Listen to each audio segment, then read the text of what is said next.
Oh yeah, we are live once again. What's up, everybody? How y'all doing out there? Frank Red for another edition of the In the Dungeon Show. And I want to thank you off the top for taking the time to join us and engage in what is topical in the world of sports. A lot to talk about. The Boston Celtics have taken a 2-0 lead over the Dallas Mavericks. And while I said from the beginning that I thought that Boston was a better team and they would win in 6, I don't think this series is over by any stretch of the imagination. Boston did what they were supposed to do. They protected their home court. They played better basketball than Dallas has thus far. And I think the consensus is Dallas, the others have to play over their head, over their collective heads. And thus far, they haven't really done that. Derrick Jones has looked a lot like the Chicago Bulls version than the Dallas Mavericks version this year, who has played to the level of someone who's going to sign a pretty nice contract. But thus far, he's been pretty average, I would say. Derek Lively had coming off a solid rookie year and a solid playoff. Thus far, has not played well in the first 2 games. He was a minus 15 tonight. Gafford has been okay, but Lively, we haven't seen the guy. I think he had 1 lob tonight. Doesn't really have much of an offensive game, and in certain instances, he seems overmatched. And as a result, J. Kidd really hasn't played him that much. And I get it. People talking a lot about Kyrie Irving. 6 for 17 tonight, 18 points. Kyrie's been okay to me. What people don't acknowledge or what they can't see is the fact that Kyrie is playing against top-flight defenders. Drew Holiday, Derek White, Jaylen Brown, Al Horford, 7'3" Porzingis in the back. I mean, when Kyrie beats his initial defender, there's always another guy who he has to deal with. Kyrie's 6'1", 6'2".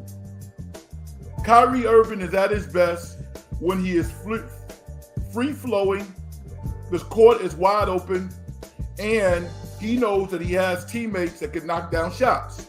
Because you can't guard Kyrie one-on-one.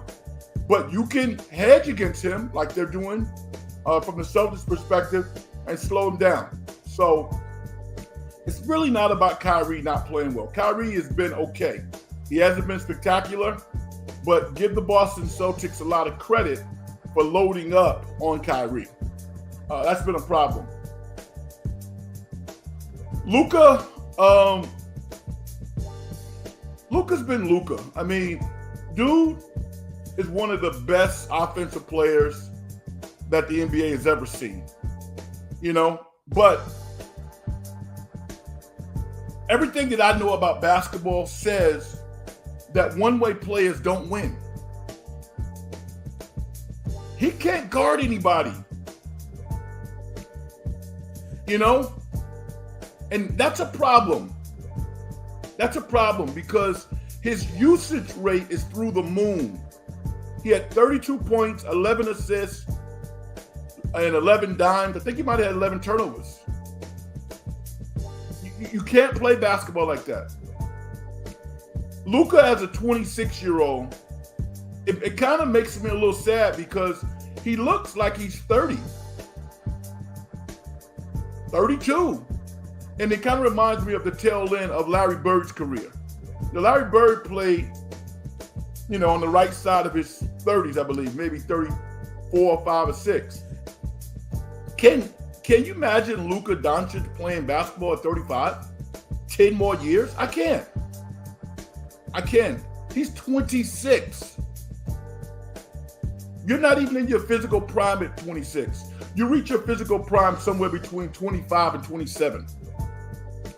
But his body is breaking down. I don't know if it's DNA. I have no idea. He's a great player. And I do expect him to win a championship, but it's going to be because they adopted the Boston matter. It will be because Dallas has adapted the Boston Celtics philosophy of just loading up a powerhouse team with so much talent that it doesn't matter.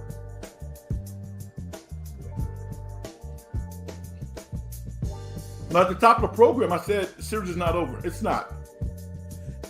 But it's Boston's series to lose.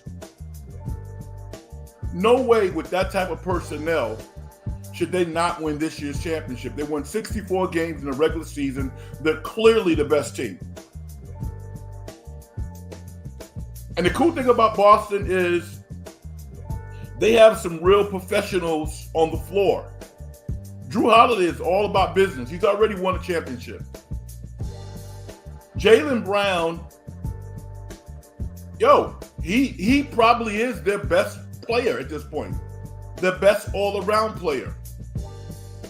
Nobody blinked when Jay Kidd said that Jaylen Brown was their best player. Nobody blinked.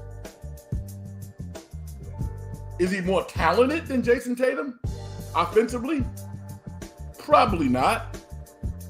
But he's not that far off. And he's serious. Basketball at this level is serious.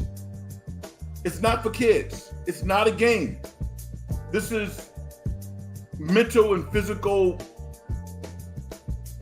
figuratively speaking, warfare. And Jaylen Brown goes out there and puts forth that type of effort every time. He's still pissed off that the Warriors beat them. The Celtics win 105 to 98. They now take a 2-game lead over the Dallas Mavericks. And we can break the game down. I never felt that the Mavs were going to win this game. Even though they were down 5-7, they need to play with a lead, not from behind. Now I'm going to go out and say Dallas is going to win game 3. I think Dallas wins game 3. I think Boston wins game 4. I picked Boston in 6, so I don't think they're going to win in 5. But I think you're going to see definitely a different Mavericks team in game 3. No doubt about that. My man Key says, what's up, Frank? Boston attacking Luka and Irving. Dallas done. They look tired and predictable. Great point. Before I came on air, Keys, I was texting back and forth with 2 of my really good friends I talk basketball with quite a bit. And, we're all J-Kidd supporters. And we want to see him put on a good showing. I'm not seeing any adjustments. Even if the adjustments that you make don't work, you have to make adjustments. And I see him calling timeouts, but they're not making any adjustments. They didn't play any zone at all. Now, Boston didn't shoot well from the 3-point line, but they had countless drives to the basket. When you got Gafford, you got Lively, you got length on the back end, switch it up out of timeouts. Go to a zone. Throw the rhythm off. Even when the little small guard from Oregon on Boston, Pritchard, even that half-court heave shot, that's inexcusable. That's inexcusable. Pros make those shots all the time. There was nobody guarding him. Nobody. I think that 3-pointer gave them momentum. It's just the little things. Offensively, it's tough. Maybe shifting the court a little bit. I don't think there's any magic going on with regards to what Dallas can do offensively. The one thing they can do is they can pick the pace up. Think about the previous series where Dallas was able to get a lot of layups because they were running. They're not running right now at the rate that they were before. Now you could say that Boston is making a lot of shots, so it's not as many fast break opportunities. But I would say we just saw Indiana run off makes and misses. We're not seeing that from the Dallas Mavericks. They're basically playing half-court basketball, and they can't win a series playing half-court basketball against the Boston Celtics. It's just not good enough. The one thing that Dallas might be able to benefit from is the fact that Kristaps Porzingis, he was a little gimpy out there tonight. And coming off game one when he shot lights out, he was okay tonight, but he got injured. If he's not at full strength and you're depending upon Al Horford to be your primary defensive center, that's going to cause some problems for Boston. So over the next couple of days, we'll see what transpires with regards to Porzingis' injury. I don't know if it's an injury, if he's just gimpy, he landed wrong, but he was not at 100% strength tonight. And Joe Mazzulla at some point took him out because he probably didn't want him to get hurt anymore. But yeah, when I hear people talk about, what Kyrie is not doing, I go, do you know basketball? Are you watching the game? Kyrie's 6'1", 6'2", maybe. Dancing on people. He's not a traditional three-point shooter. He can make three-point shots, but he wants to get to the cup. And Boston is loading up. Mazzulla as a coach, I think, is a little touchy, but nobody works harder than that guy. Boston is prepared. They are prepared. Mentally, they fall asleep sometimes, but they're up 2-0. And again, I think that they have the right pieces this time around. Drew Holiday is a champion, which makes a big difference. It really does.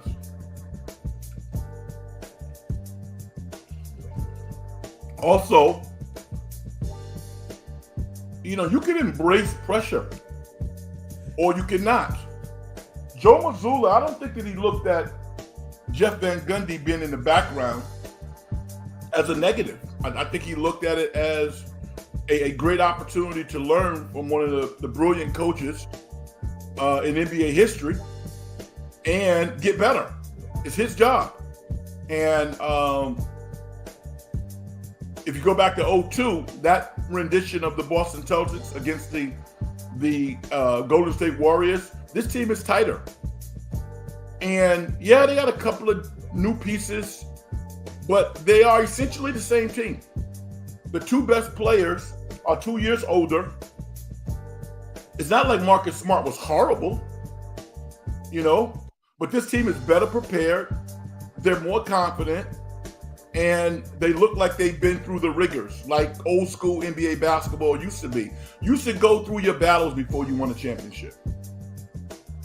Very rarely did a team just kind of pop off from the start. Now, Magic Johnson did in 1981, which speaks to his greatness. So, give Boston a lot of credit, but I would be really, really surprised if the Mavericks don't come out, number one, significantly pick up the pace and get some easy buckets. What's up, DJ? Say, hey, Frank, is the series a wrap? Feels like I don't think so. No, I don't think so. And I harping back to, I'm not gonna call him a good friend of mine, but somebody who I know and I'm friendly with. I played against, and I have all the respect in the world for him. Mario Elie, 3-time champion of the Houston Rockets and the San Antonio Spurs. They were down 0-2. This is not over, but you have to be definitive. Now, defense wins championships. Do you look at the Dallas Mavericks and say to yourself, they can really change the dynamic defensively. They're not very physical to me, which I'm sure irks the hell out of Jason Kidd. Because J. Kidd, he's still growing as a coach. He's still growing. But where he really understands the game is what wins and what loses. And that's defense and rebounding and toughness. And Boston is going to the basket now like they're doing a triple jump or something. They're not afraid of Dallas. Not at all. So I don't think it's over. I don't. I think Dallas is going to win game 3. Now, obviously, if Boston wins game 3 and it's 3-0, then yeah, it's a wrap. But I think this series is still capable of going 6 games. By the way, I've talked for 15 minutes, 16 minutes, have not even introduced myself. My name is Frank Red. What's up, everybody? If you're listening to the program for the first time, thank you for checking me and us out. Feel free to offer your comments on some of the things that we're talking about. If you want to introduce some other topics to the show, feel free to use the comment section. On the screen, hit me up on X at Big Frank Red. Appreciate that.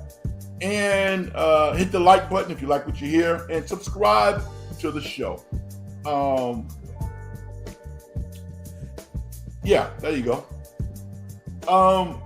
There are other things out there to talk about. We could talk about the series. Boston's up 2-0. They win tonight, 105-98.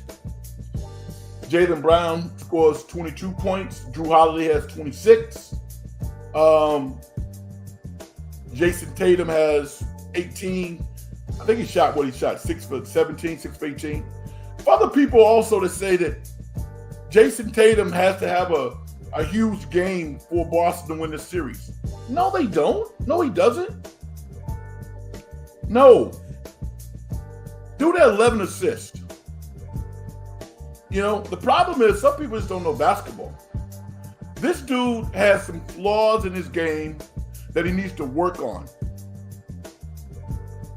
He's not a traditional small forward at 6'8". He's a wing, but he's not a traditional small forward. If I am Jason Tatum, you know what I do? When the season's over, we win a championship, I pick up the phone and I call Phil Handy. Because his ball handling skills are lacking. You know, they're not horrible, probably slightly above average. But he doesn't have the ball on the string. And against really good wing defenders, it's tough for Jason to sometimes get to spots. He doesn't really shoot off balance either. He doesn't really contort in the lane and score. He's a rhythm shooter, and he's streaky. The other thing about Jason Tatum, which is amazing to me, is he doesn't finish really well. When he goes to the basket, if he goes for a dunk, because he's so long, he makes it. But he takes his eyes off the basket. So, as accomplished as he is, there's still some aspects of his game that he needs to work on. Ball handling and finishing around the basket. The idea that he has to be like some 25, 30-point scorer this year for the Boston Celtics to win a championship is absurd. It's simply not true. And I'm going to tell you something.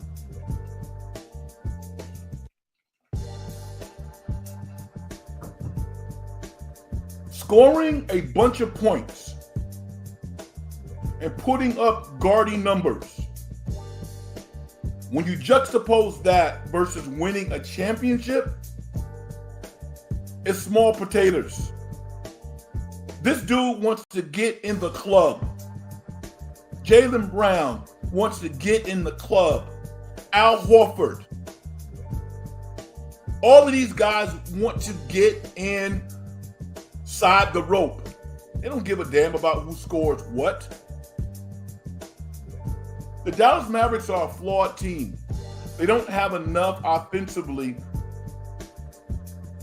Generally speaking, can they play over their heads? Yes, they can. But right now, you look at Dallas and they got 2 players. No one else is really contributing. PJ Washington is okay, but he's not playing like he did in previous series. Derrick Jones is not playing that way. Lively had 1 dunk.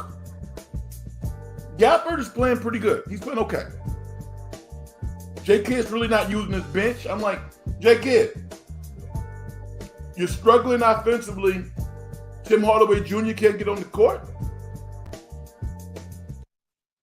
You know? So Dallas has to look internally and I think come up with some answers. You know, all of the answers are not going to happen from the player's perspective. I think that the coach is going to have to come together and figure some things out. So that's my take on the Boston Celtics and the Dallas Mavericks. Boston leads 2-0. Luka Doncic is doing some incredible things offensively. He makes hard shots look really, really easy. It's amazing. 32 points, 11 rebounds, 11 assists, but I think he had 11 turnovers, which is not good.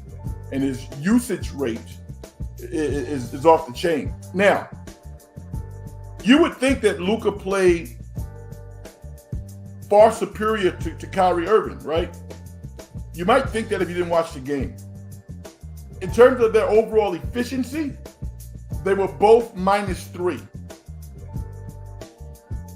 To me, the plus-minus ratio is the best evaluator of how somebody is playing. Neither guy was incredible. Both need to be incredible for the Dallas Mavericks to have a chance. The next big story in sports I want to touch on is Danny Hurley potentially becoming the Los Angeles Lakers coach. I guess he was out on the West Coast over the weekend. Presumably, they made him an offer. He's sitting with it, and he might have decided, or they might have decided, but certainly Adam Silver did not want an announcement to come out on the day that an NBA Finals game was taking place. So maybe as early as tomorrow, a couple of days, we'll know one way or another if Danny Hurley is going to be the next Los Angeles Lakers coach. It's hard to turn the Lakers down for a lot of different reasons, and we can talk about that. Key says, Brown and Tatum, who do you think is better, Frank?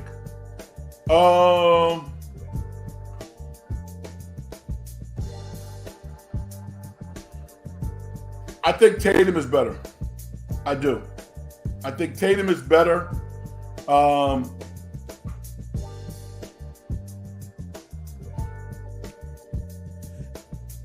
Yeah, I think he's better because I think that in a different system, he could be more effective. Like, for instance, if you put Jason Tatum in the Warriors system, are you kidding me? Where he doesn't have to dribble, a lack of ball movement. I mean, with all that ball movement, less one-on-one play, he would be outstanding with the Warriors. You know, those back cuts that the Warriors get, those catch and shoot jumpers, those straight line drives. Jaylen Brown, who I love, Jaylen Brown shoots like 69% from the free throw line. Are you kidding? He shoots like 60%, 69% from the free throw line. Come on, man. Jaylen Brown is a dog. That's his greatness. And he's going to be one of the best players of his era. I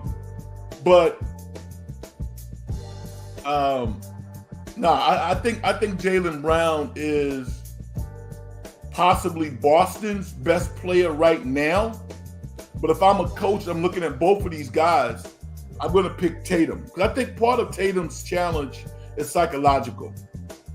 You know, even him admitting that he sometimes gets caught up mentally. He gets a little nervous. He gets this and that. Part of that is coaching. Part of that is trying to unleash all of that noise is happening in his head because that dude is just unbelievably talented. He has a post game. He can shoot from the outside.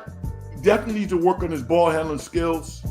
I don't think he is as versatile a defender as Jaylen Brown is, but I think his top end is higher.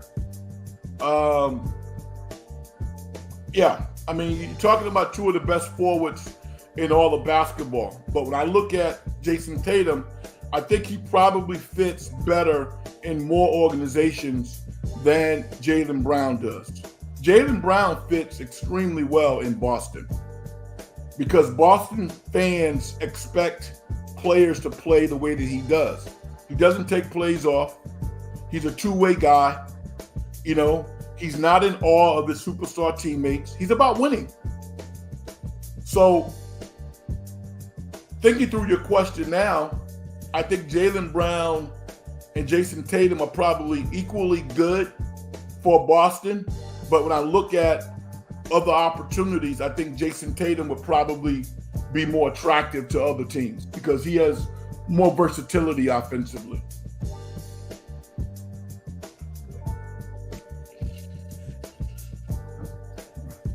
Getting back to my point about Danny Hurley. Here's what's interesting. What if Hurley says no? The Lakers are in a pickle at that point. If you are JJ Redick, would you take that job at that point? After all the scuttlebutt, all the romancing, LeBron seemingly not cheerleading for you, but certainly lending a level of support, and then they pick somebody else? I wouldn't, because I think that JJ Redick has an opportunity to be, the Mark Jackson of ESPN, a NBA analyst for the next 10 years, unless something better comes along. I can't imagine a better job than the Lakers coming along. I can't. My Knicks, the Celtics. That's it, right? Golden State Warriors. I think that would raise his eyebrows a little bit if he had quality players. But there's only about 5 to 7 jobs in the NBA that really stand out. About 5 to 7. I'm going to bet that Hurley takes the job. I don't have any inside intel. I think one of the challenges that they might have, they meaning Hurley and the Lakers, is how he assembles his staff. Because I believe that Hurley wants to have coaches around him that obviously understands his system and he trusts unconditionally. And that's not necessarily how the NBA operates. General managers, when a general manager comes up to you and says, well, what do you think about this guy? What do you think about such and such? That means that they want that person on the staff. It's almost like leading you to say something good about the person that they're acknowledging. And, you don't want to do that. So that might be something that could be a hiccup in the negotiations. I don't know. Bill Murray's son, Luke Murray, is a co-creator of that offense that UConn runs so effectively in college basketball. I got to think Hurley wants him on the staff in some capacity. There's a couple other guys also that I think he probably wants. So I don't know. And you got to just think, man. You go from Connecticut to LA. Hurley's probably going to make $15 million if he signs. His assistants are going to make $1 million, $500,000, $1 million. I mean, life is going to change dramatically.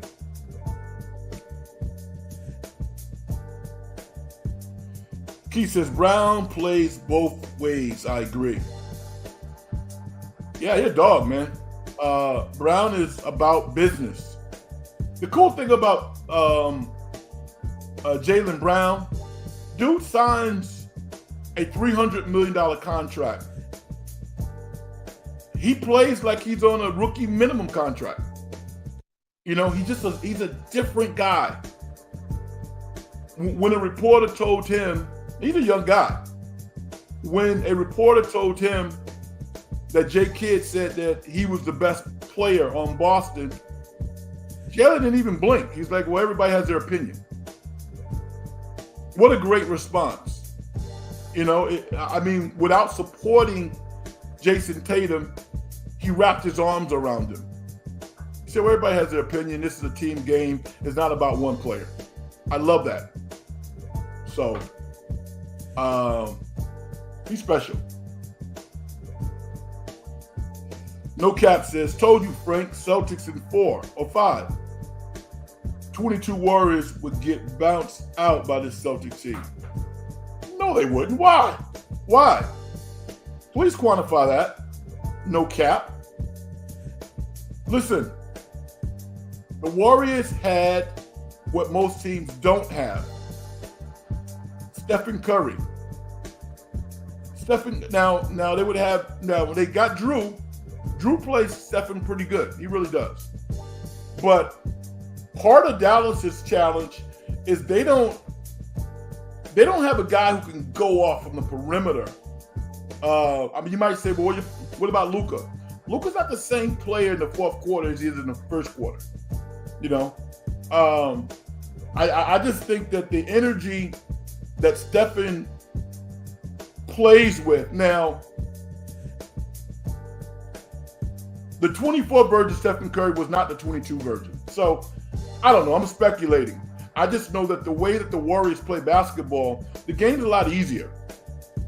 Is Boston more physically talented? Absolutely. But would Draymond do some stuff to kind of muck it up a little bit? Probably. Yeah.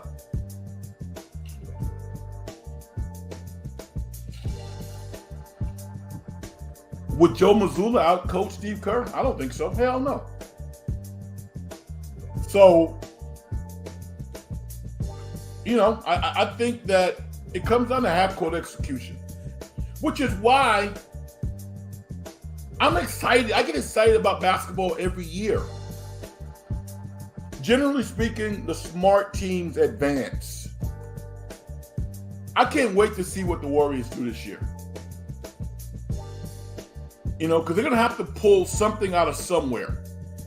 They got the 55th pick in the second round. They might get a good player. Harrison Ingram, keep your eye on that guy. Went to Stanford, played well at Stanford, did a really, really nice job at North Carolina this past year. Probably not going to be drafted in the first round, although I think he's a top 20 pick. Keep your eye on him. No Cap says, you're right, Frank. You're right. Because they had Poole that season. You see the season they had the pass without him. Look up the numbers compared to the season before. Yeah, that was because primarily Clay wasn't as efficient. You know? But the Warriors were better, man. The Warriors were better this year than the year they were with Poole. It was funny because before I came on air tonight, I was listening to Ron Adams, the great Warrior assistant coach, talk about the team. And he says that the Warriors won 60% of their games in the games that Draymond Green played. I mentioned this last show. If Draymond Green had played this year, the normal number of games, 75, the Warriors would have been the 5th or the 6th seed. Yeah, the 5th or the 6th seed. Kuminga's the key because he's not getting traded. We know that now because none of the big pieces are really going to move. And who are the big pieces? Kevin Durant, LeBron James. Those are the difference makers. I don't consider Brandon Ingram to be a difference maker. If I'm a really good organization, that's not somebody who I want to build around. No way in hell. No way. And we could talk about why. But that's not somebody who I want to build around. I'm interested in seeing Jonathan Kuminga play because he's the wild card. He really is. This is a guy who I think this year is going to average 18 to 20 points a game, 6 rebounds, 3 assists. He has to grow up and become a much better defensive player. But I think Jonathan Kuminga has a chance to be a real difference maker for the Warriors this year.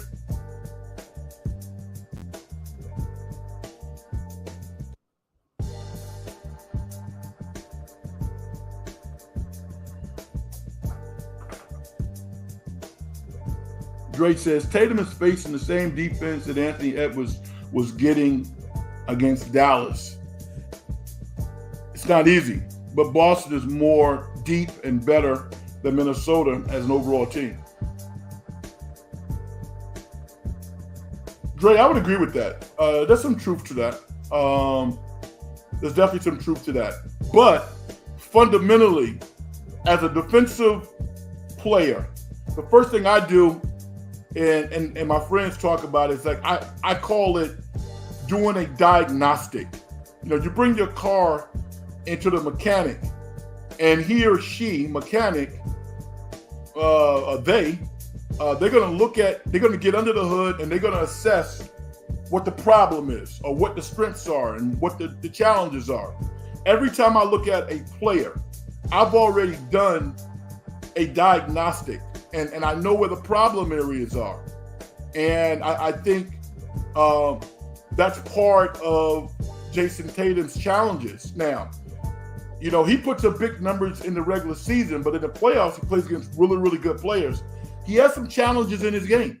He plays very high. He needs to play lower, and he needs to work on his ball handling skills. Get his head up. He needs to use the jump stop. He doesn't use the jump stop. As big and as strong as he is, he doesn't use the jump stop. So check this out. How many times have you seen Jason Tatum go to the basket and miss easy layups? Sometimes, as opposed to trying to finish with like a flip shot, a Kyrie Irving type shot, if you can finish with a dunk, that's fine. But it's also good to finish with a jump stop and power it up. He doesn't do that. These are all coaching points. So there's room for him to get better.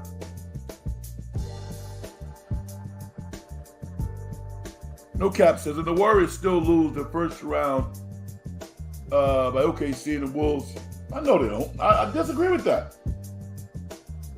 You think this Warrior team would have lost to OKC? Seriously. Did you see the center production from OKC in this year's playoffs? You see Shai Gilgeous' usage rate? Are you telling me you can't put Andrew Wiggins on him to turn his water off? I mean, you know, Kerr plays zone. Yo, it comes down to half-court execution.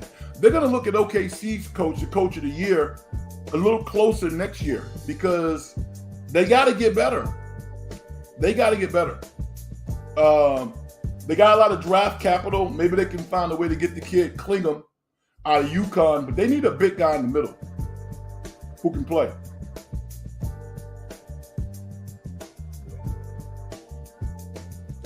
Key says, with all of those great players Celtics picked up after the loss to the Warriors, Celtics game deserves a lot of credit. White, Holiday, Porzingis, exactly. What they needed to surround their all-star. Yeah, man. Yes. Yes. Great point. And I don't know what it is, but people like doing business with Brad Stevens. I have no, maybe you've given some stock tips or something because listen, this is what Popovich did. Now, White didn't play against the Warriors when the Warriors beat them. Wasn't White on the team then? I was thinking about that before I came on here tonight. But Greg Popovich traded Derek White to the Boston Celtics for the 15th pick. It was a gift. I was like, what the hell?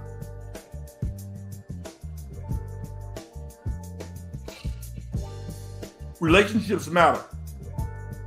You don't get that kind of talent for a 15th pick. And then Brad Stevens got Porzingis and 2 first-round draft picks. It's crazy. I don't understand it, but your point is well taken, Keys. They loaded up their 2 best players with really good, competent NBA players, which is unheard of in this salary cap era. Dre says P.J. Washington, Derek White, Daniel Gafford are studs on defense for Dallas. Yeah, but you got to play some offense, though. I mean, Gafford, this is the best basketball Gafford has played in his entire career. P.J. Washington is, he's pretty good. Again, he's a wing who kind of gets in trouble when he drives too much. He's a good shooter. He's not a great shooter. Dallas needs their guys to play over their heads. They also need to structurally pick up the pace. They're not getting any easy baskets. And they're playing the Boston Celtics relatively close. If they get 6 to 8 extra points off of layups just because they're out hustling the opposition, that can be the difference between winning and losing. No Cap says, Curry's your only offense. You cooked. Same with Ant for the Wolves, and now they're at home. Yeah, I'm not saying that this Warrior team, the 24 team, could beat the Boston team. I'm not saying that. I think it would be disrespectful to not create a foundation of how they would even win the Western Conference. What I will tell you is this. The framework around the Warriors, with some changes in a series against any Eastern Conference team, they can win because of a Stephen Curry. But they got to get better. Not this team as currently constituted. They need a big guy who can play, and they need a guard. Not having Chris Paul scares me. It really does.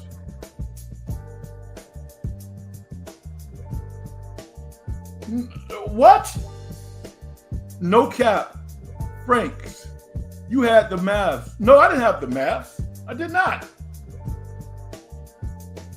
No, I did not. I said the Celtics in 6 or 7. Come on, man. Don't do that to me. Everybody knows that I didn't do that. I said the Celtics would win in 6 or 7 games. You try to trick me up here. It ain't gonna work. Kruger Guru, all you at Luca Media. No, I did not. Krug and I have not done a basketball show in 2 or 3 months. So you didn't even hear it from there. We haven't done a basketball show in 2 or 3 months.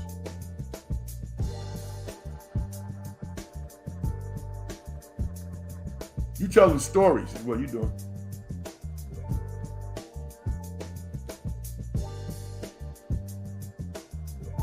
SG, what's up, brother? How you doing?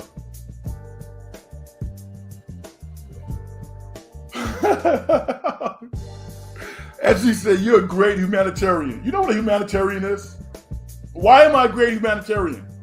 Tell me why.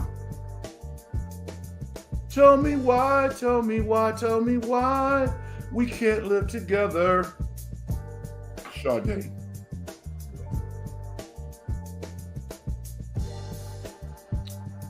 It's not that people like doing business with Brad. It's that Brad actually moves picks. He traded a first and a swap for Derek White. Warrior fans settled for a mediocre front office. Come on, no cap. The Warriors won 4 championships in 10 years. There's nothing mediocre about that.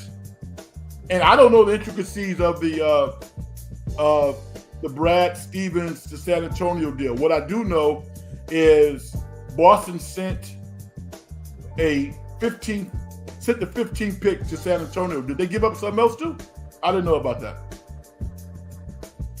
It still was advantage Boston, and Brad Stevens is excellent. Don't get me wrong. He is excellent. But he's fleecing people the way that Danny Ainge used to do right now. Dre says, Minnesota and OKC are powerhouse teams. Stop it. Now with young superstar, it will be hard to beat them. Teams were 6-0 against us. We didn't even beat them. We only beat OKC by 2 in the season tournament. Listen, man. Dre, the Warriors gave away 2 games against OKC.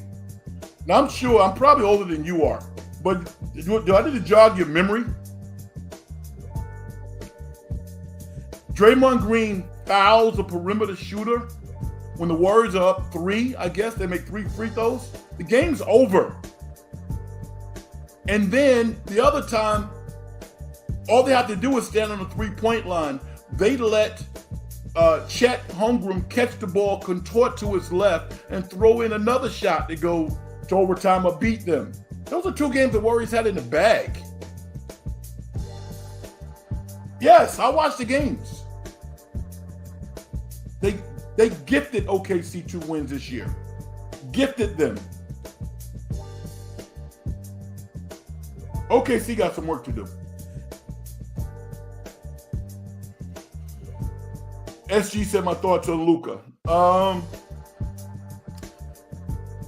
I'm a two-way player, man. I've always been a fan of two-way players. And all praise is due to Luka. He's fantastic. But I don't see how you can win not playing both sides of the court. I think his usage rate has to decrease. And they can still win it, but it would be a colossal loss by the Boston Celtics. Luka's great offensively. Come on. Outstanding. But he's not going to get every call. He has to hustle down on defense. His body's breaking down. And I don't know if you can win that way. I just don't. I don't. I think Dallas is going to win a couple of games in the series. They're going to need Kyrie to play out of his mind just to win a couple of games. Boston is just so much better to me. No Cap says Warriors fans will say after a trade deadline there wasn't a good deal out there when the Warriors don't make a trade at the deadline. Meanwhile, every other team makes a trade. I agree with you. And it's funny too, right? Yeah, it's definitely funny when you see a guy like PJ Washington and Gafford, you know. Yeah. They got to do better. Although the Warriors run a very sophisticated system. Dre says Anthony Edwards, SGA, Luka, and Jokic look like the best players and the best teams in the West. What do you think?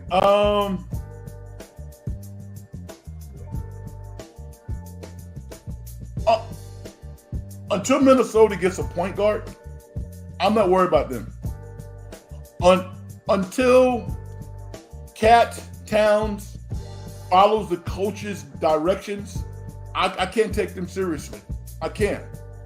This is a big summer for Anthony Edwards. Now, he's going to be busy on being an Olympic team and all that stuff. He needs to improve his game, man. I love his moxie, his competitive spirit. He's a star. But half-court efficiency, not great. Not great at all.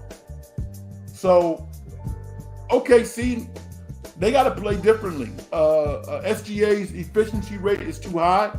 The team that I would look to is the Houston Rockets. I think the Houston Rockets are a team that is going to continue to ascend. I think the Lakers, you can't look in terms of years, but the Lakers, I think, have a chance to be really good next year, particularly if Danny Hurley is their coach. And I'm going to tell you this. So you say, well, where's the improvement coming? The improvement will come in the young players. D'Angelo Russell will be gone. They'll get another player in there who can play. But you'll see young guys consistently playing defense, making cuts. They'll just look a lot more professional.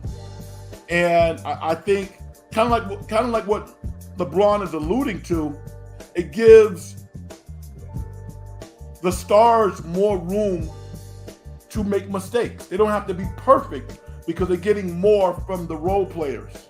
The Lakers got crap from the role players this year. And part of that was coaching. So Houston, the Lakers, depending upon what as long as the Warriors got Draymond Green, Stephen Curry, all this talk about Clay not coming back, I don't believe it. I don't believe it. So Minnesota's good, but without a point guard, they're not beating anybody. OKC, they need to figure the Josh Giddey thing out. Dallas needs more help. The West is loaded. But some of those younger teams that you named, I don't necessarily think that they are going to be the it teams. It'll be interesting to see what Denver does next year. You know, they still got Jokic. They got Aaron. They're talented. The NBA is awesome, bottom line. Kruger said on 95.7 the other day, he sat in for Stymie. He had Dallas and Luka. Okay, that's Larry. Larry and I don't agree with everything, you know. And the series isn't over, but from the inception, I picked Boston. I never said Dallas would win. Now, there are a lot of media personalities throughout the country who have picked the Dallas Mavericks to win. And I think they got caught up in the freestyle a little bit. It's easy to change. You know, you can flip-flop or stay with your pick. Boston is so much better. So much better. The depth. Peyton Pritchard barely plays on Boston. If Pritchard was on Dallas, he'd be getting serious minutes.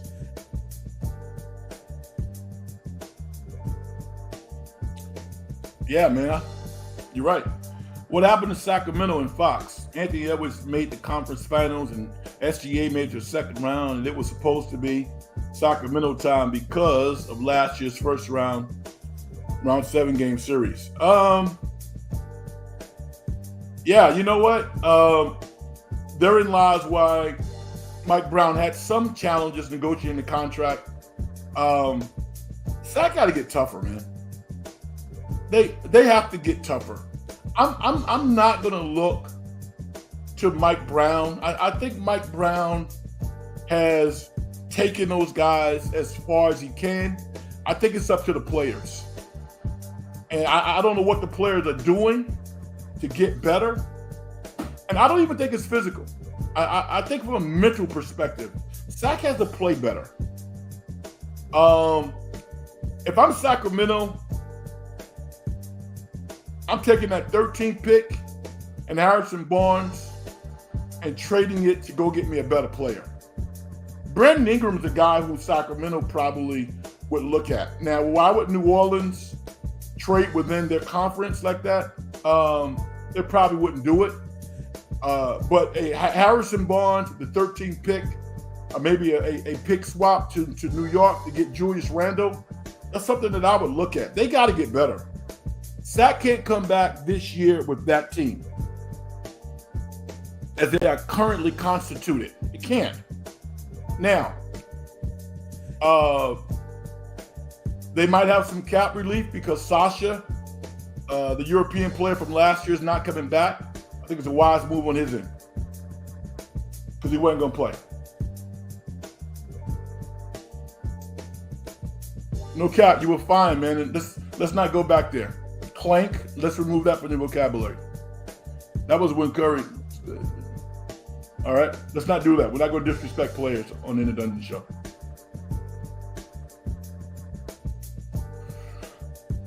They meaning the Warriors, I guess. They need help, but they won't get help because Curry's too soft to say goodbye to his.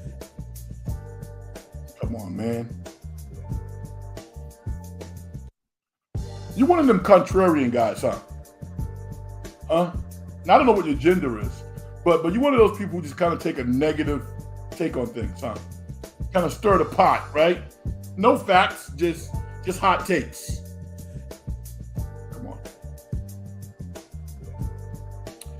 Dre says, how do you think MVP Joel Embiid feels seeing young boys like Anthony Edwards and Ty Halliburton making conference finals before him? Embiid is not 30 years old. Yeah.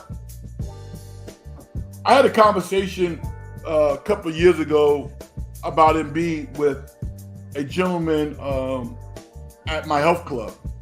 And, dude, I have a problem with players not being in shape. I just do. At that level, at the NBA level, I mean, Embiid is like 7'1", 7'2", and he leans offense. I mean, if you're injured, you can't play. I get it. But guess what? When you're not in shape, you get injured more. You know? Embiid bothers me because I see somebody who should be the most dominating player in the NBA.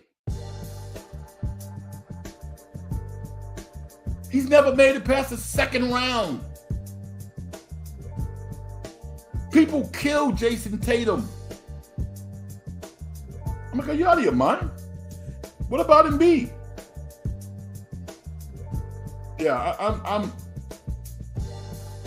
I'm very impressed with Joel Embiid's talent. I don't think I've ever seen a man of his size with that level of offensive repertoire. His repertoire is unbelievable. He actually has a post game. But by the fourth quarter, he's tired. Tired. How do you get tired?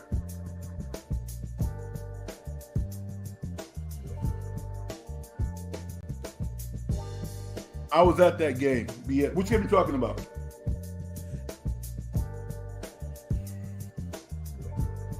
Actually, I'm in the Uber right now. Turn it to the show. Oh. That's kind of cool. Key says, Luka had 3 different injuries going into the game. He was not the same. They need a spark from the bench, like you said. Get Hardaway Jr. out there. Yeah. I mean, give me a break. Listen, when Luka is not in the game, the Dallas Mavericks should look like the Indiana Pacers. Literally, they should be past half court in 3 or 4 seconds. Can you imagine TJ McConnell running that offense when Luka's not in the game? Out there with Kyrie? They getting it.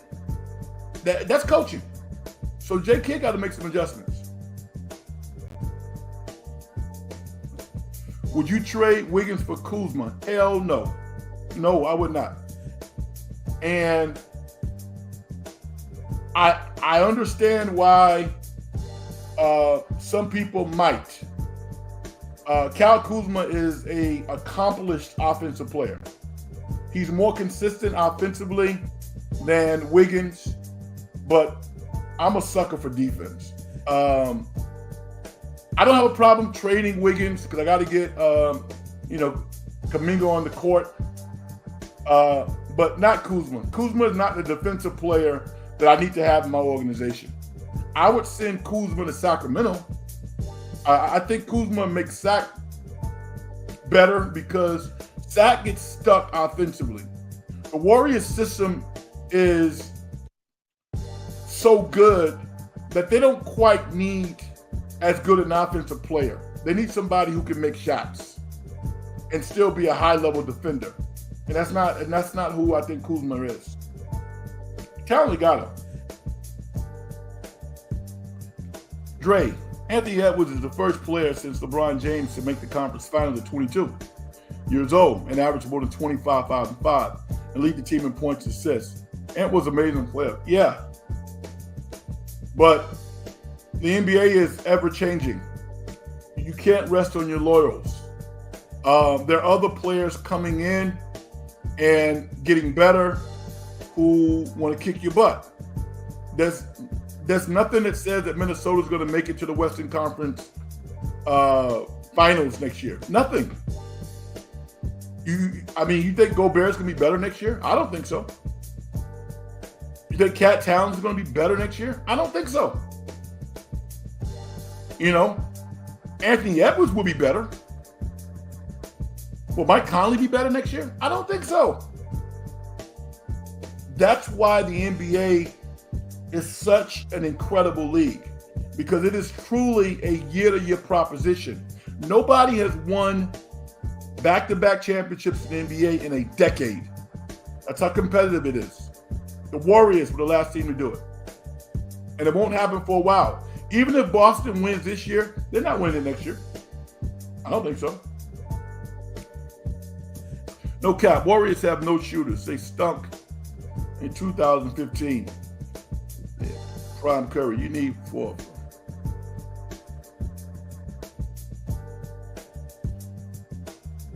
I love that Jarrett McClain cat. I actually saw him at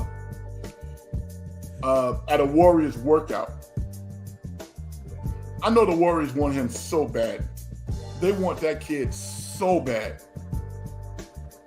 He's slated to go somewhere between 13 and 15. The Warriors probably look at him and says, he's a top 6, a top 7 talent, maybe a top 3 or 4 guard in the league. Good shooter, versatile, smart. Jarrett McClain, the kid from SAC, I think is a sleeper. I can't think of the guy's name from Serbia who might be a top 10 pick, one of the top 10 talents in the draft. I don't think he's going to be drafted that high. I can't think of the guy's name. He's from Serbia. Really good. There's a lot of good players in this draft. Don't be fooled.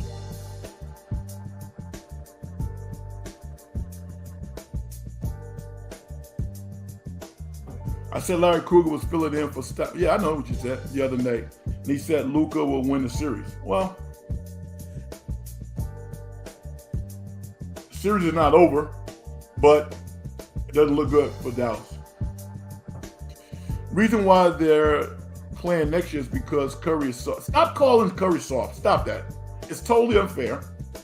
It's wrong. And here's one to go.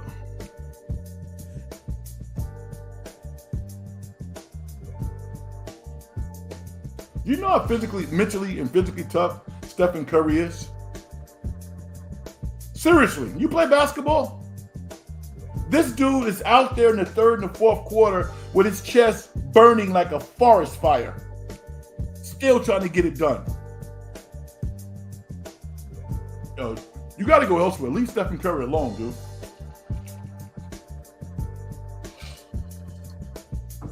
That dude is tough.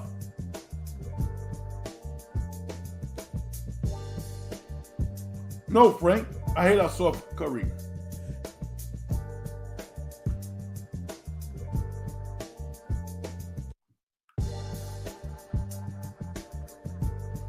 OKC at home. Okay, that's the game they gave away. Here we go with excuses for Luka. Back to the floor. All right, so you guys having a conversation with each other.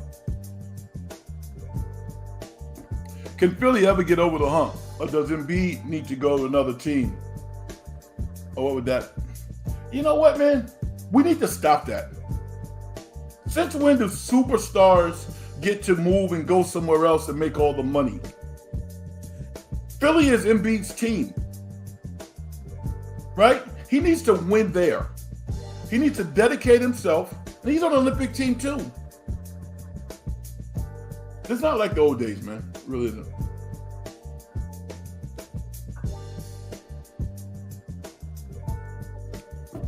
Gwendocious. What's up, Frank? What's up, Gwendocious? If you were Dunleavy, who are you looking to move from the Warriors this year?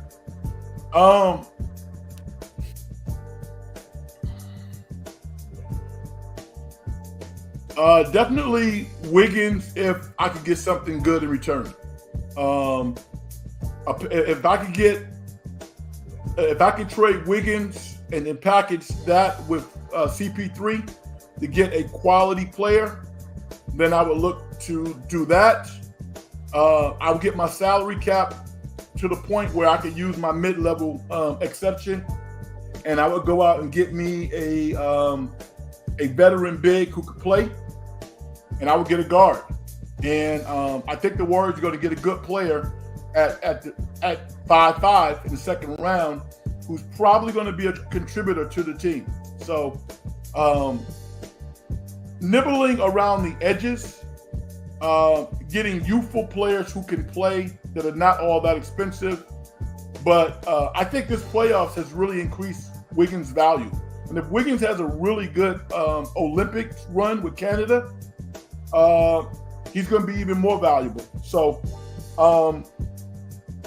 I think re-signing Clay is a priority, and getting the salary cap under control is something that they need to do. And I would say to you and everybody else, don't understate the fact that when Draymond Green was basically available, the Warriors won 60% of their games. I think they feel they can do it again. But losing Chris Paul is a big deal. They need a guard. No offense is the reason the Warriors is sitting at home now, Frank. They need offense badly. Curry is the most consistent. Clay, Wiggins, Draymond. Most nights aren't dependable. Kings. I mean, listen, I'm not going to argue with you. You have a right to have your opinion.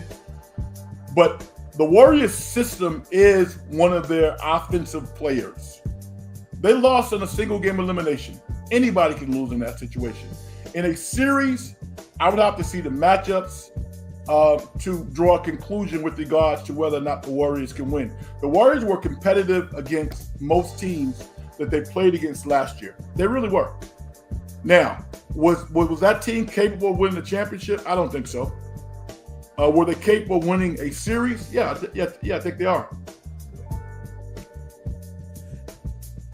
Okay, Frank Curry be 37 next year and Clay 35. Let's see how far they get. Listen, I'm not saying Stephen Curry is 26. I'm not saying that the Warriors can win another championship. I'm not saying that. What I'm saying is that they can challenge for a championship. Can they win it? I don't know that. Particularly when you run up against a juggernaut like Boston, who has that level of depth. Warriors don't have that kind of depth.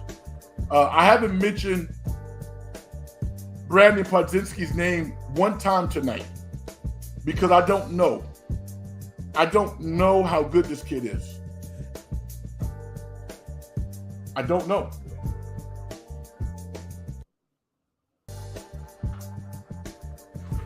All right. I wanted to talk. We got probably another 15 minutes or so. I'm going to mention 5. Caitlin Clark did not make the women's Olympic team. And we had like national voices up in arms, people who I respect, talking about 19 ways of why she should have made the team. I'm like, no. So I did a little research. I'm going to give you guys 5 names from the WNBA of players who could very easily be on the Olympic team, but are not. Kayla McBride, the former Notre Dame player, she's on the Lynx. Outstanding player. Outstanding. One of the best three-point shooters in the WNBA. She might be number 1. She's a big-time player. Ron Howard. on the Atlanta Dream. Outstanding. She's not on the Olympic team. Cameron Brink, the former Stanford All-American, who's on the Sparks now. She has the best case. Cameron Brink is 6'5", is already one of the best defensive players in the WNBA. Nobody's talking about her. She could very easily be on the Olympic team. She's on the 3-on-3 team. I know. But she could be on the big girl team. Here's a name that brings me great joy watching her play. Nneka Abumake, another former Stanford player, has been in the WNBA for like 10 years now. I saw her give it to the to the Las Vegas Aces a couple of days ago. Just giving it to them. She's still one of the best players in the league. And Arike Gumbuwale of the Dallas teams. She's not on the Olympic teams. So the outrage about Caitlin Clark not making the Olympic team is rubbish. She's not one of the best 10 or 12 players. And the idea that she's going to grow the game. Grow the game? That's not what you use the Olympics for.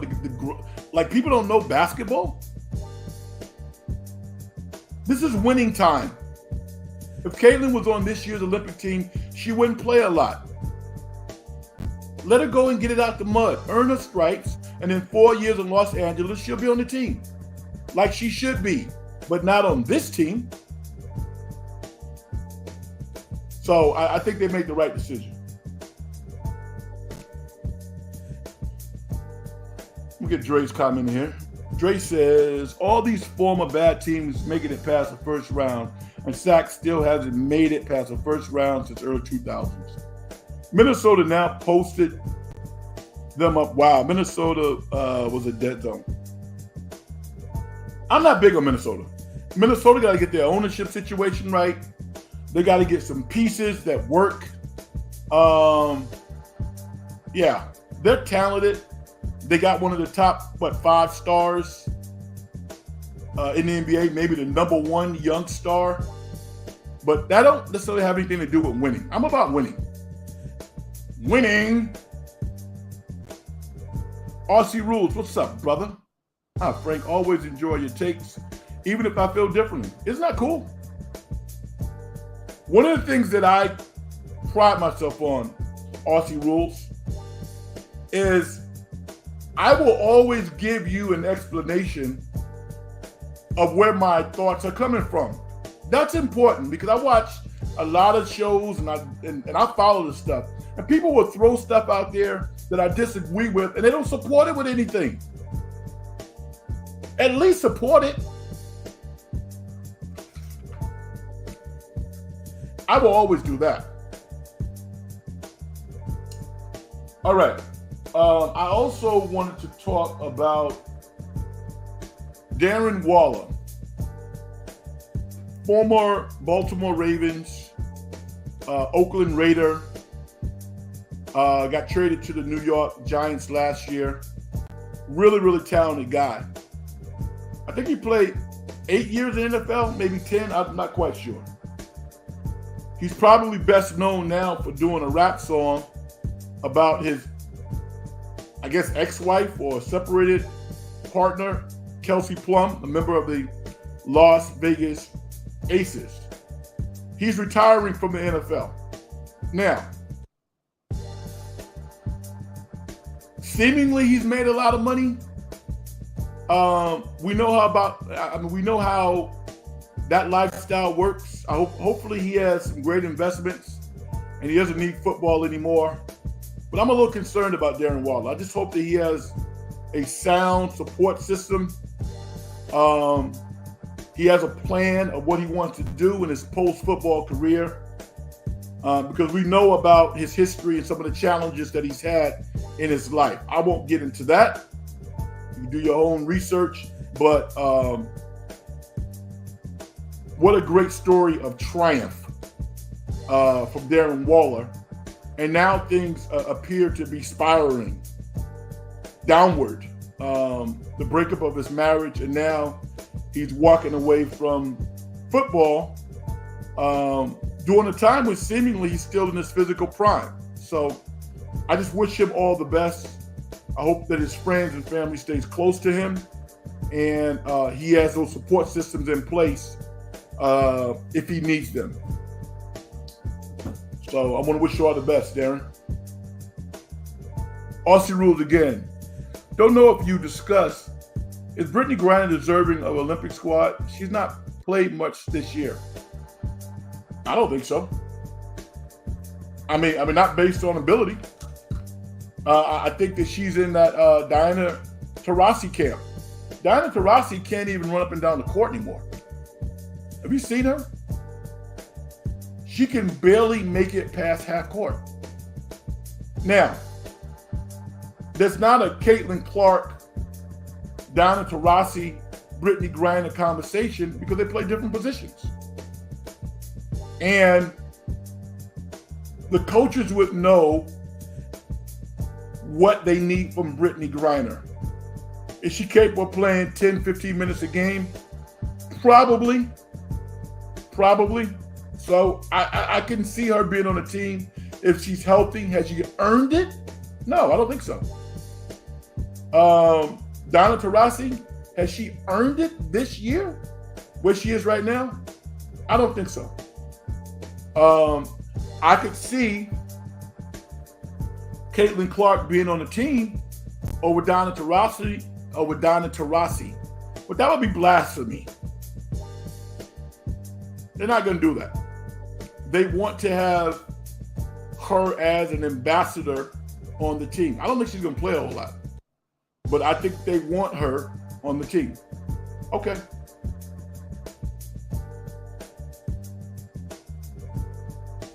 Caitlin Clark is my favorite player on the Fever.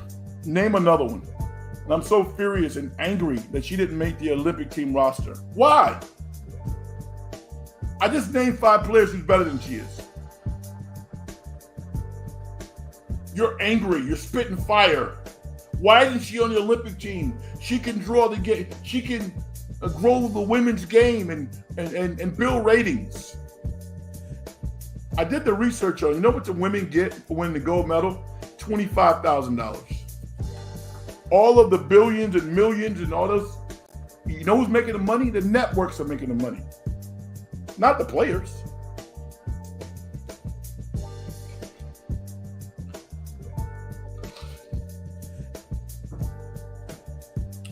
I like the story behind the stories.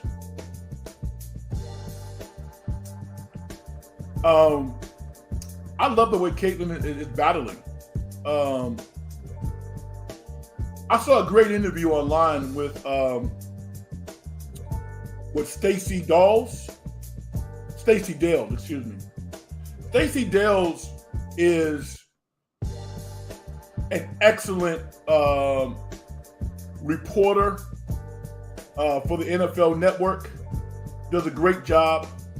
But a lot of people don't know, because she's been doing football for so long. She was an All-American at University of Oklahoma. Number 2 or number 3 overall pick, played in the WNBA. Big time player. Physical as hell. If you look at her now, she looks like a model. Beautiful woman. But she didn't play that way. She was smooth offensively, but she was tough. She'd bite your head off. And she was talking about like the treatment that Caitlin Clark is receiving. And one of the things that she said was, the shoulder pounce by Kennedy was kind of a one-off, but that was really not indicative of what she has seen from players playing against Caitlin Clark. She says that people are not talking a lot about pride. And I tend to agree with her. These women are like, I'm not going to let Caitlin come into my arena and just embarrass me. So they're playing her hard. They're playing her physically, not necessarily dirty. There have been occasions in which they've crossed the line, but I don't think that every player in the league is out to get her. They don't want to be embarrassed by Caitlin Clark. And that's really about pride. I think that helps Caitlin and that helps the league in general. So if you get a chance, look for an interview between Rich Eisen and Stacey Dales. I thought she had an interesting perspective on that particular topic. This is the second week in a row you asked about Nika Mule. Nika Mule, I love her potential. She's not getting off the bench in Seattle right now. And based on what I see, she shouldn't. There are other players who are playing better than she is. There are other players who are playing better than her. Ultimately, I think Nika Mule is going to have a fantastic career in the WNBA. I'm glad that she's on the team. You know, she's been a great teammate, cheering her peers, and they're winning. Seattle's won 5 or 6 games in a row. So talk to me, SG, when Nika actually starts to play. Yeah, so why don't you focus on that and just tell the truth? You don't give a damn about how she's playing basketball. Nika is stunning. Yeah. Haven't you seen attractive women before?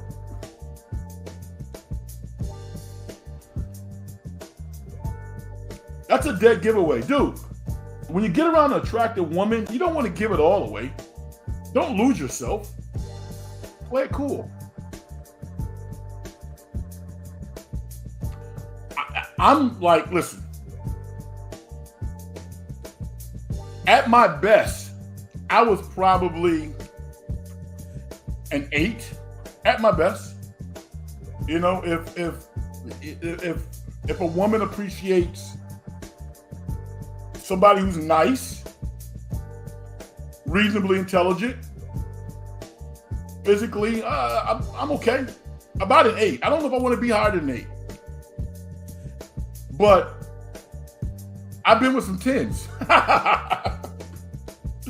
And you ask yourself, you ever been in a situation, a male or a female, and you say to yourself, how the hell did I pull this off? Hasn't happened a lot, but it has happened. It kind of changes your life. It gives you like that battery in your back, that boost of confidence that you need. I remember one time, a long time ago, I had befriended this really cool person who was beautiful, and you know, so she came back to my house after. I mean, we became friendly. But I remember one time going in the bathroom, looking in the mirror, and saying, "How the hell did you do this?" I'm sure you can appreciate this if you've ever been in that situation, because it has not happened a whole lot, but it has happened. And like I said, it gives you a lot of confidence. I never wanted to compete. I never wanted to be so handsome to the point where I'm competing with a woman, because they might get insecure. I never had to worry about that. You know?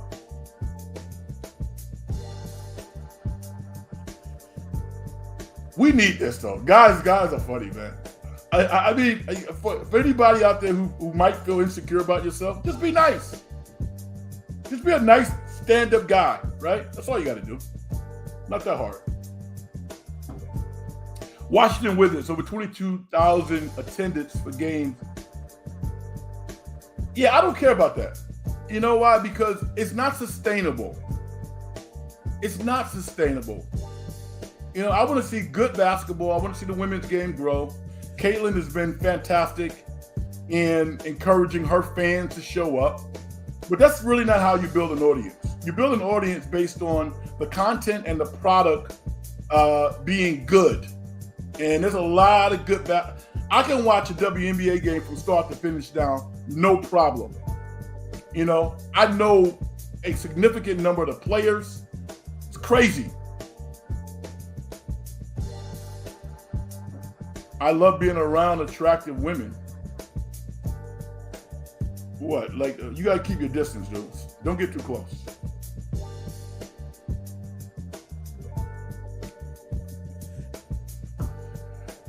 So I know DMX interview the other day. It was great, as usual. One of the most overall talented rappers of all time.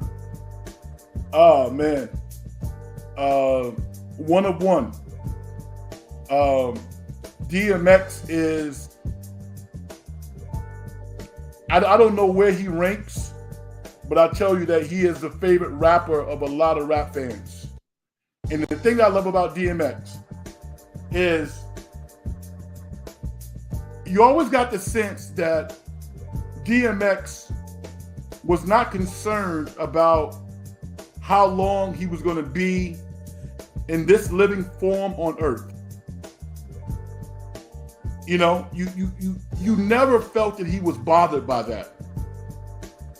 And when he would pray on the spot and give a prayer in a radio station, at a bus stop, at a lake, at a concert, it literally was the most original thing that I've ever seen in hip hop.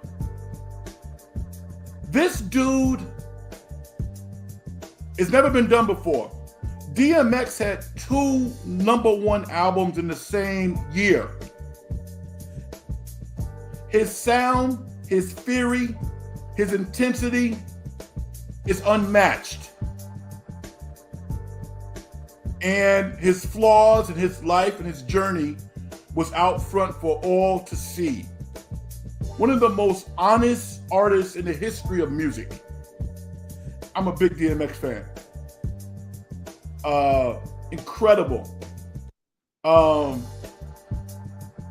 was in the studio yesterday morning. I got a record coming out in a month, another joint that I am so excited about. I'll tell you how much I love hip hop. I had a 9 o'clock session in the morning, right? I drove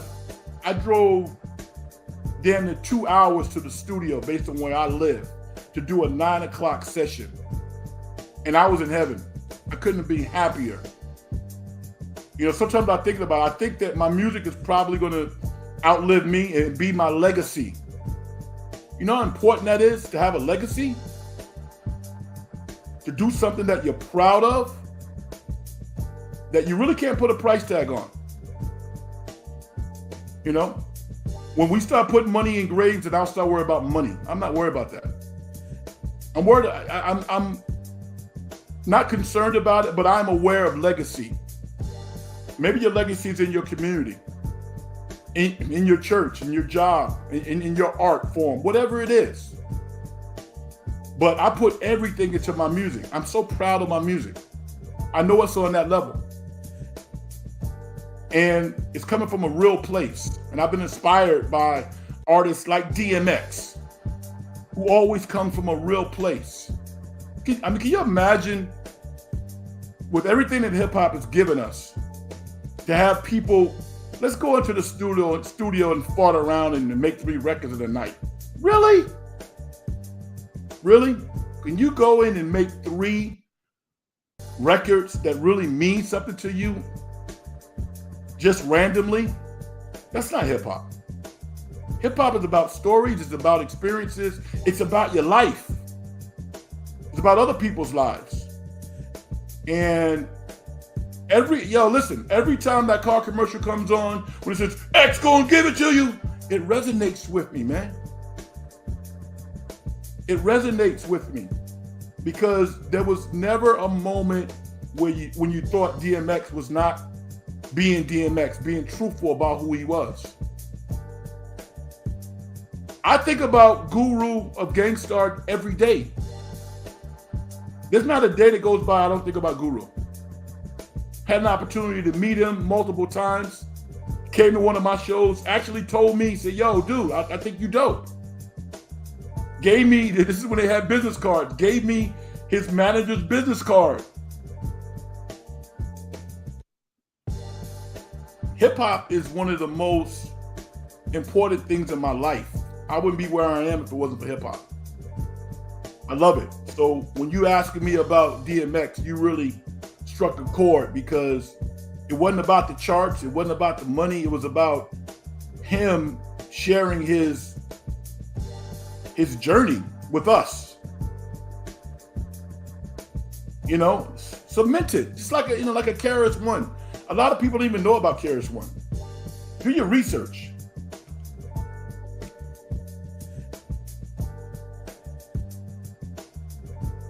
I'm an Indian James Bond. Honestly, respectfully disagree, Frank. Caitlin Clark is part of the product. She is a product. Right, okay. And I would respond to you, Ossie, by saying this. The WNBA and the Olympic team are two totally different entities. They're separate entities.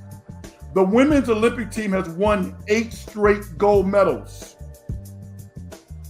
They don't need Caitlin Clark to win another gold medal, which is the ultimate goal.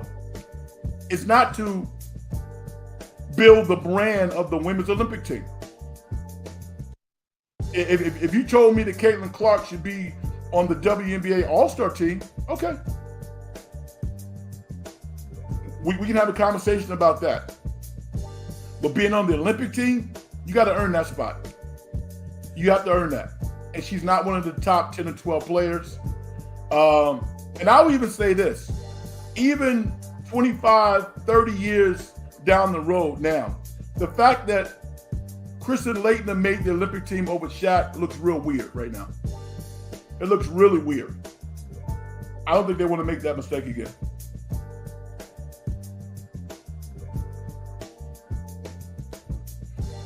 Keys, DMX let people inside his soul, and people respect and appreciate that. R.I.P. Yes, man. It was bigger than money. It was bigger than music.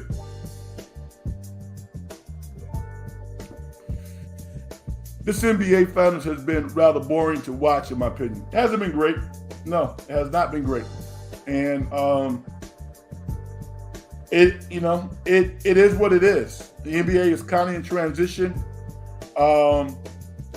That's why people like myself try to create narratives where, the LeBrons of the world, the Stephen Currys, can climb that mountain once again because they are true stars. The NBA has a lot of talent, but they're at a place now where they're trying to develop stars. That's why people were leaning on Anthony Edwards so much, because they want him to be a star. Luka, is Luka a star? He's a great player. He is a star, but is he a superstar? I mean, you think kids from Harlem are going to be walking around with Luka t-shirts on? I don't think so.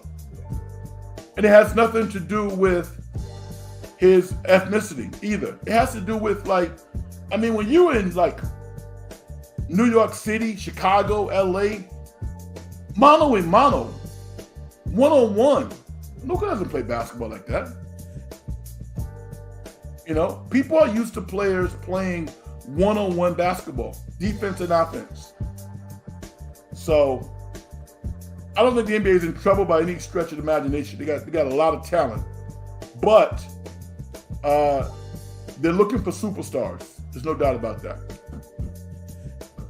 All right, everybody, this has been a fast-paced 90 minutes. I've had a lot of fun. I want to thank you for listening. We've gotten to a lot of different things, and I appreciate your contributions. The show's been pretty active. Please hit the like button if you like the show, and subscribe. I don't know what to say about the subscribing stuff. I guess the listeners will take care of that. You like it, then you'll subscribe to the channel. Follow me at Big Frank Red on X if you like what I have to say. I like to converse back and forth. And I'm looking forward to the start of a great week. Hopefully everyone else is as well. The next NBA game, Game 3 in Dallas, is on Wednesday night. Then maybe I'll jump on and do a post-game show after that. In the meantime, I'm going to do my thing and get out of here, all right? Success in getting paid is a manifestation of the whole process. If you as an individual don't do things to help other people make their lives better, as far as I'm concerned, you haven't done nothing. My name is Frank Red, everybody. Thank you for tuning in tonight. And I'll talk to you later. Peace.